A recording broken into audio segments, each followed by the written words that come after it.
नमस्कार, स्वागत आप सभी का हमारे YouTube चैनल टीचर्स मंत्रा में। मैं हूं आपके साथ Sushant Thakur. CDP child development and pedagogy के कॉम्प्रिहेंसिव सीरीज में आज एक छोटा सा चैप्टर हम डिस्कस करेंगे जिसका नाम है लर्निंग डिसेबिलिटी, यानी जो अधिगम अक्षमताएं हैं या अयोग्यताएं हैं उससे संबंधित हम बात करेंगे।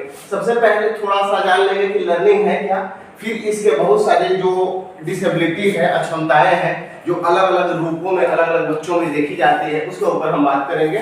और इंटायर डिसेबिलिटी जहां जहां से भी आपके टीचिंग एग्जाम में क्वेश्चन बन सकते हैं उन सभी को हमने खास तौर पे इंक्लूड किया है। थोड़ा सा जान लेते हैं कि ये लर्निंग है क्या, फिर इसकी कठिनाइयों पे या डिसेबिलिटी पे बात करेंगे। तो learning is a relatively permanent change in behaviour that occurs as a result of experience, यानी अनुभव के परिणाम स्वरूप एक व्यक्ति के जीवन में आने वाले अपेक्षाकृत अस्थायी परिवर्तन को हम लर्निंग या अधिगम कहते हैं। यानी एक बच्चा जो है शिक्षा के माध्यम से, अनुभव के माध्यम से उसके व्यवहार में, उसके क्रियाकलापों में, उसके सोच में, उसके काम काजों में जो परिवर्तन आते हैं, जो रिलेटिवली परमानेंट होते हैं, जो अपेक्षाकृत अस्थायी होते हैं, वैसे परिवर्तनों को, वैसे चेंजेस को हम लर्निंग या अधिगम के नाम से जानते हैं। अब इस अधिगम में कुछ अलग अलग प्रकार की कठिनाइयां हैं, जैसे कुछ बच्चे को बोलने में कठिनाइयां होती है, कुछ बच्चे को स्पीच जो है उसमें कठिनाई है, कुछ बच्चों को लैंग्वेज कॉम्प्रिहेंशन में या लैंग्वेज प्रोनाउंसिएशन में, लैंग्वेज एक्सप्रेशन में कठिनाइयां हैं, कुछ लोगों को लिखने में परेशानियां हैं, तो कुछ लोगों को पढ़ने में कठिनाइयां हैं। अब इन सब कठिनाइयों को, इन सब डिसेबिलिटी को, इस सब अक्षमताओं को अलग अलग नामों से आपसे पूछा जाता है। उसी के ऊपर थ्रू आउट ये सेशन रहेगा। तो उम्मीद है कि ये सेशन आपको पसंद आएगी। अगर आप चैनल पर नए हैं, वीडियो शुरू करने से पहले तो आप सब्सक्राइब कर ले, और अगर वीडियो पसंद आए तो लाइक करना, शेयर करना, सब्सक्राइब करना ना भूलें। शुरुआत करते हैं। सबसे पहले हमारा आता है डिसलेक्सिया। डिसलेक्सिया जो है एक रीडिंग डिसऑर्डर है। Dyslexia is a reading disorder. ऐसे बच्चे को जिसको डिसलेक्सिया है उसको लैंग्वेज को रीड करने में और कॉम्प्रिहेंड करने में, क्योंकि जो बच्चा सही से पढ़ नहीं पाएगा, चीजों को उच्चारण नहीं कर पाएगा, वो कॉम्प्रिहेंड भी अच्छे से नहीं कर पाएगा। लेकिन अगर स्पेसिफिक पूछे कि ये किस प्रकार की डिसेबिलिटी है, तो ये आपका रीडिंग डिसऑर्डर है। जो बच्चे में डिसलेक्सिया है वैसे बच्चे को पढ़ने संबंधी कठिनाइयों का सामना करना पड़ता है। नेक्स्ट है हमारा डिस्ग्राफिया।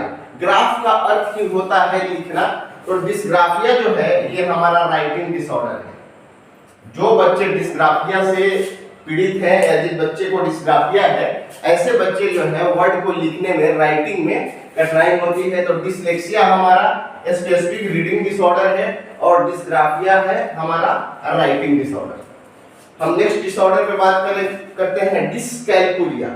कैलकुलेशन का मतलब आप जानते हैं मैथमेटिकल प्रॉब्लम। ऐसे बच्चे को, जिन बच्चे को मैथमेटिकल फैक्ट में या एक तरीके से कैलकुलेशन में दिक्कत होती है, परेशानियां होती है, जो एवरेज कुछ लोगों को दिक्कत है वो अलग चीज है, लेकिन जो बार बार इस चीज से जूझते नजर आते हैं, लाख प्रयास के बाद भी वो सीखने में असफल हो जाते हैं, ऐसे लोगों को डिसकैलकुलिया होता है। तो डिसकैलकुलिया आपका मैथमेटिकल डिसऑर्डर है जो आपके कैलकुलेशन से या गणना से संबंधित होता है। नेक्स्ट है हमारा ऑटिज्म, जिसको ऑटिज्म स्पेक्ट्रम डिसऑर्डर के नाम से जानते हैं।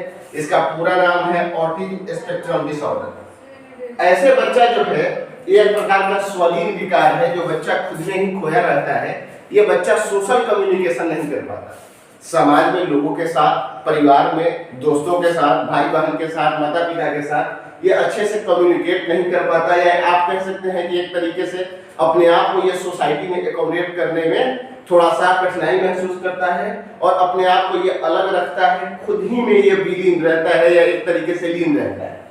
तो ऐसे बच्चे जहां भी हो, या जो ऐसी जो लक्षण है, जो ट्रेट्स हैं जिन बच्चे में हो, तो बच्चा जो है ऑटिज्म स्पेक्ट्रम डिसऑर्डर से प्रभावित है। नेक्स्ट है हमारा ADHD, जिसका पूरा नाम attention deficit hyper activity disorder बोलते हैं। यह आपका एक प्रकार का हाइपर एक्टिविटी डिसऑर्डर है।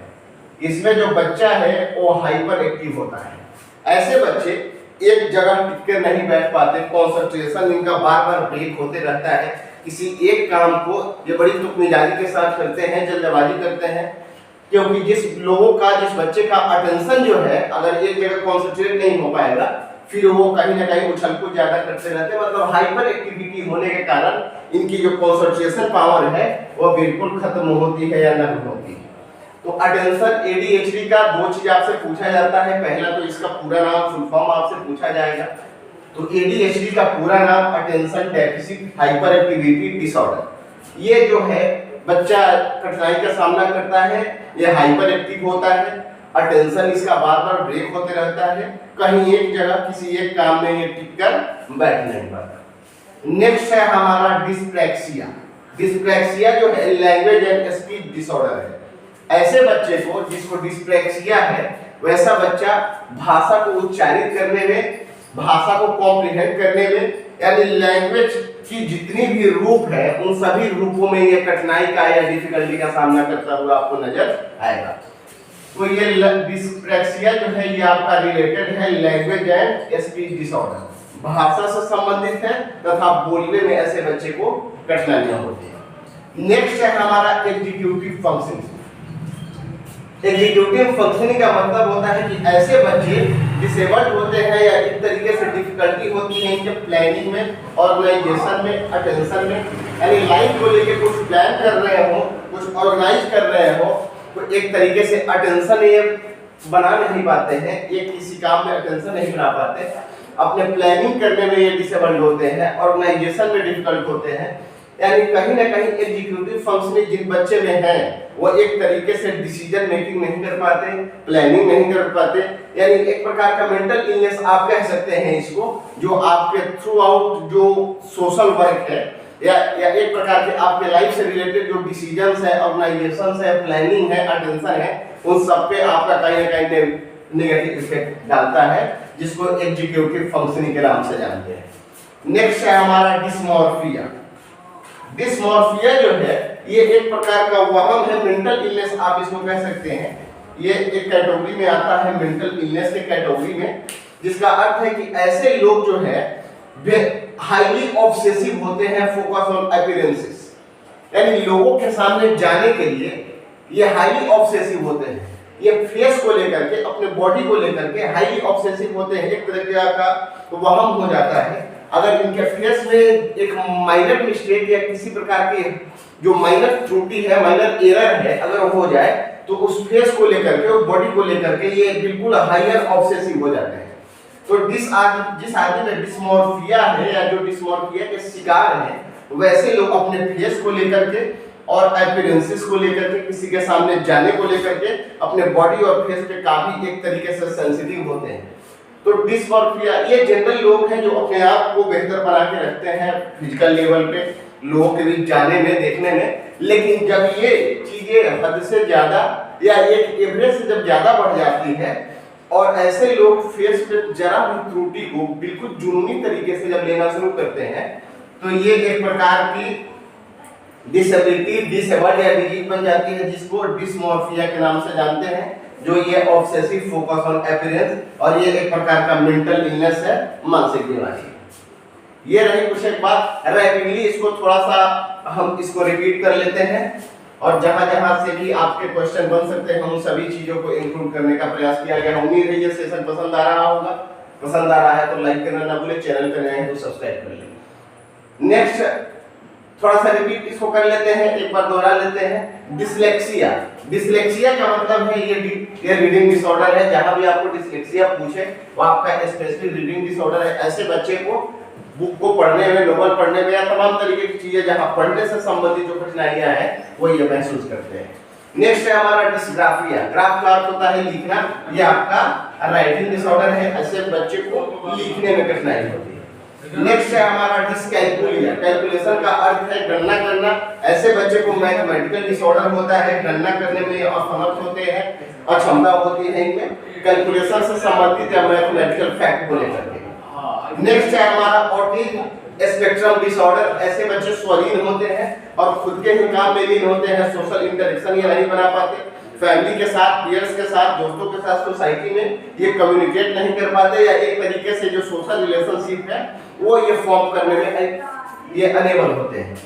नेक्स्ट है हमारा ADHD, जिसका पूरा नाम attention deficit hyper activity disorder है।